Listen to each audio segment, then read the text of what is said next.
We're still working on long bed Larry in today's video. We have a lot of work left on the truck, but we're taking it one step at a time. In today's video, we're gonna work on a couple tiny little details, but these details are what's gonna make the difference between an amazing truck and a run-of-the-mill first gen. So in the previous video, we moved the bulkhead over for the electrical connection to make room for the master cylinder for the clutch. So now we have to go inside the cab and finish mounting that for the clutch master. So right here, we have the bracket to mount the clutch master cylinder. Now this being an 85, it did not come with a hydraulic clutch. If we put this in here, should mount up right there. You'll notice there's 4 holes through that. There's no holes on the column bracket, so we have to drill those holes. Now I got this from Metal by Charlie.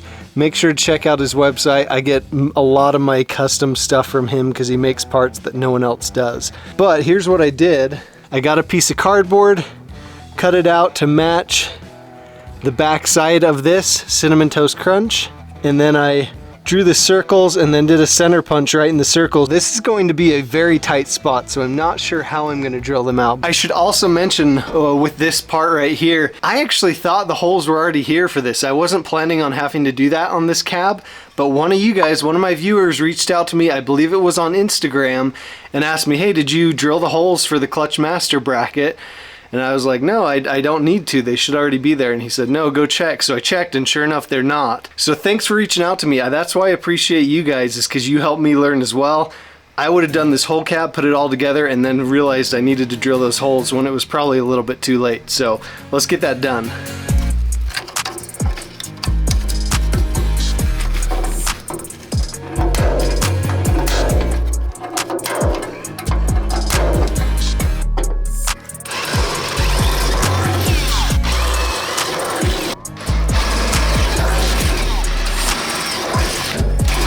So I've got it up to about 3/8, but the bits are getting too long, so I got a step bit. And I think this will work, so I think it'll fit in there. So let's give this a go.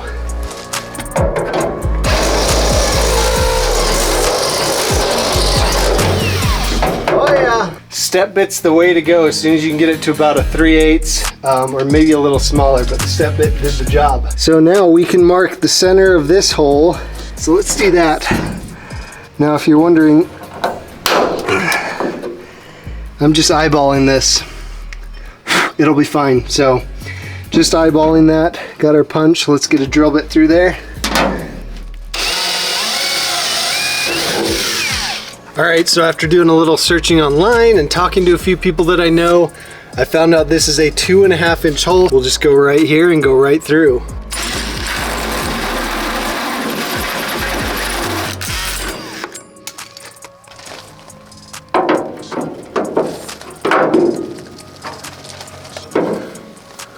There she is, lined up perfect. So that finishes that. All right, before we get to our next little detail on the cab of Long Bed Larry, I want to give you guys an update on Lieutenant Dan, our 1978 Army Jeep.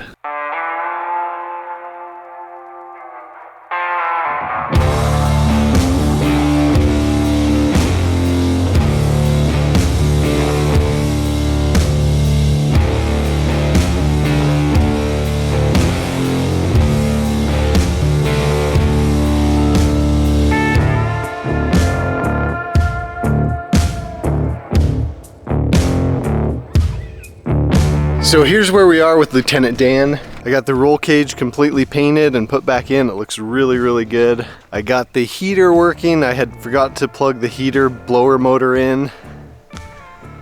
But it is a fun rig. So I need to get the seats redone and I need new tires. I want your guys' help. What tires should I go with on this rig? I'm thinking of the D-Stones. I think they'd look really good on here, but let me know if you know of another option. These are the original tires from 1978 and they're still going, so I need something new on here to keep it safe. So the next step on Lieutenant Dan, I've got the top here and I've got the doors over here. So I'm going to sand the top down and paint the outside the same color. I'm also going to sand the inside and use the same bed liner that I used inside the tub of the Jeep. I'm going to delete these lights, even though they are era correct. They're just not functional compared to today's lights. So I'm going to delete these, take the lights off, sand down the doors, paint the outside, probably bedline the inside as well. But I'm going to have the top ready to go, so when the snow starts to fly, we can have the top on and it'll be nice and warm in the Jeep. So there you have it. There's Lieutenant Dan. That's the update. You can see the wife's been driving it. I did not do that. That was my wife. I don't care. Now that I've redone it, I hate going through mud because I hate cleaning it, but as long as she's having fun and the kids are having fun, I'm cool with it. So let's head over back to the cab on Long Bed Larry. We're going to do another little detail that needs to be done on the cab. I'm going to try a little technique I saw on YouTube for some patch paneling. I don't know if it'll work, but if it does, it's going to be sweet. Alright, the next thing we have to do is patch this firewall spot real quick. This is where the resistor goes for the blower motor for the heater. And it just looks like they kind of hacked a hole in here. I've got the measurements, so what I'm going to do is patch a piece in here and cut it out exactly. So let's get that taken care of, and we're just knocking one thing off at a time to get this cab ready for paint. Alright, so I've got my patch here, and you'll notice the patch is way bigger than the hole, but I'm going to show you a trick I learned on YouTube that I think will work pretty good in this scenario. So this is going to go here. I'm just going to tack this on in a few spots, and then I'll show you what to do from there. So now what I'm going to do, I'm going to get my grinder and I'm going to cut out, you know, it doesn't matter as long as it just covers where that hole was. So I'm going to cut out kind of large, a perfect rectangle there. And what the key to this is, what I'm going to do, I'm not going to take the grinder in at a straight plane. I'm actually going to angle it down. And the reason for that, if I angle it down on each cut, when I get this piece out, it will have those beveled edges, and then the piece behind it will also have beveled edges, so this will sit right into it and I can weld it right up.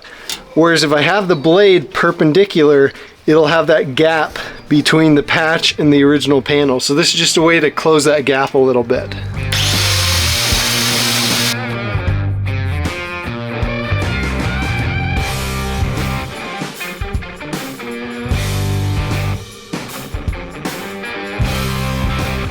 Okay, we got our piece out. Now I'm just going to cut the spot welds off so this piece comes off.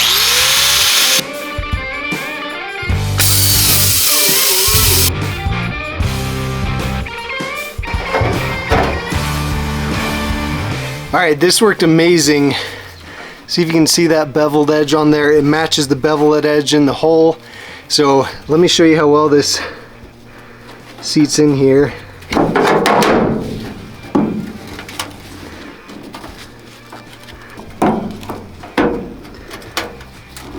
I mean, it's just a perfect flush fit.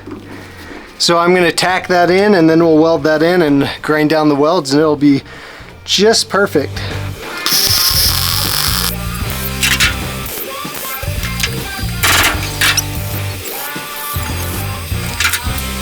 Alright, so that is perfectly, it's tacked in there, very flush.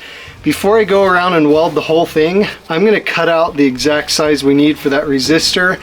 In case I screw it up, then I can just cut this out and redo it, but I don't think it'll be too hard. Alright, so I have my template made right here. This is the size of the hole, 2 5/8 by 1 inch.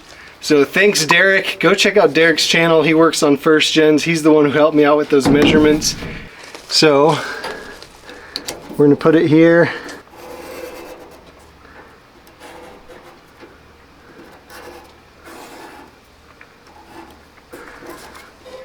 Okay, there we go. So this is going to be a trick to cut out with an angle grinder, but let me show you a trick that I have.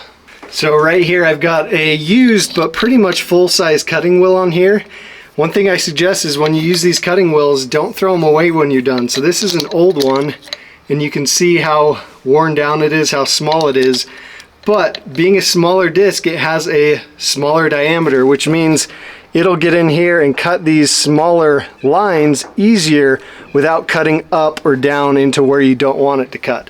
I'm sure we're still going to get a little bit of that, but this will do a better job. So I'm going to cut the horizontal lines first with the normal disc, then throw the small disc on there and cut these vertical lines, and we'll see how she turns out.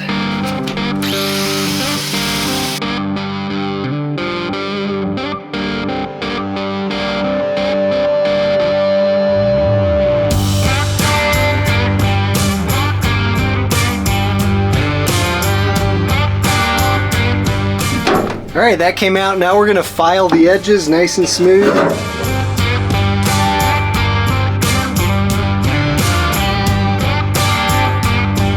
Perfect. That looks awesome. So now we're gonna weld this all up, fill in a little bit of those spots where the grinder cut through, not a big deal. So let's weld it all up and grind the welds down.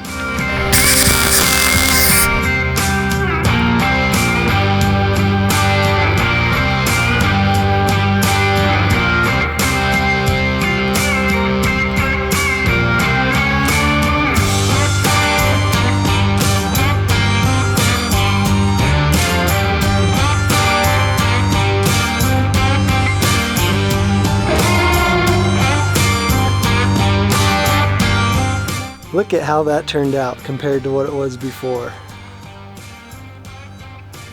So as soon as I get the resistor in, I'll drill the 2 holes for the screws to mount it, and that'll be it. So one more thing checked off on the cab. I'm excited to announce that we're having our 2nd annual First Gen Truck Meet and Part Swap. This will be held October 1st from 12 to 5 p.m.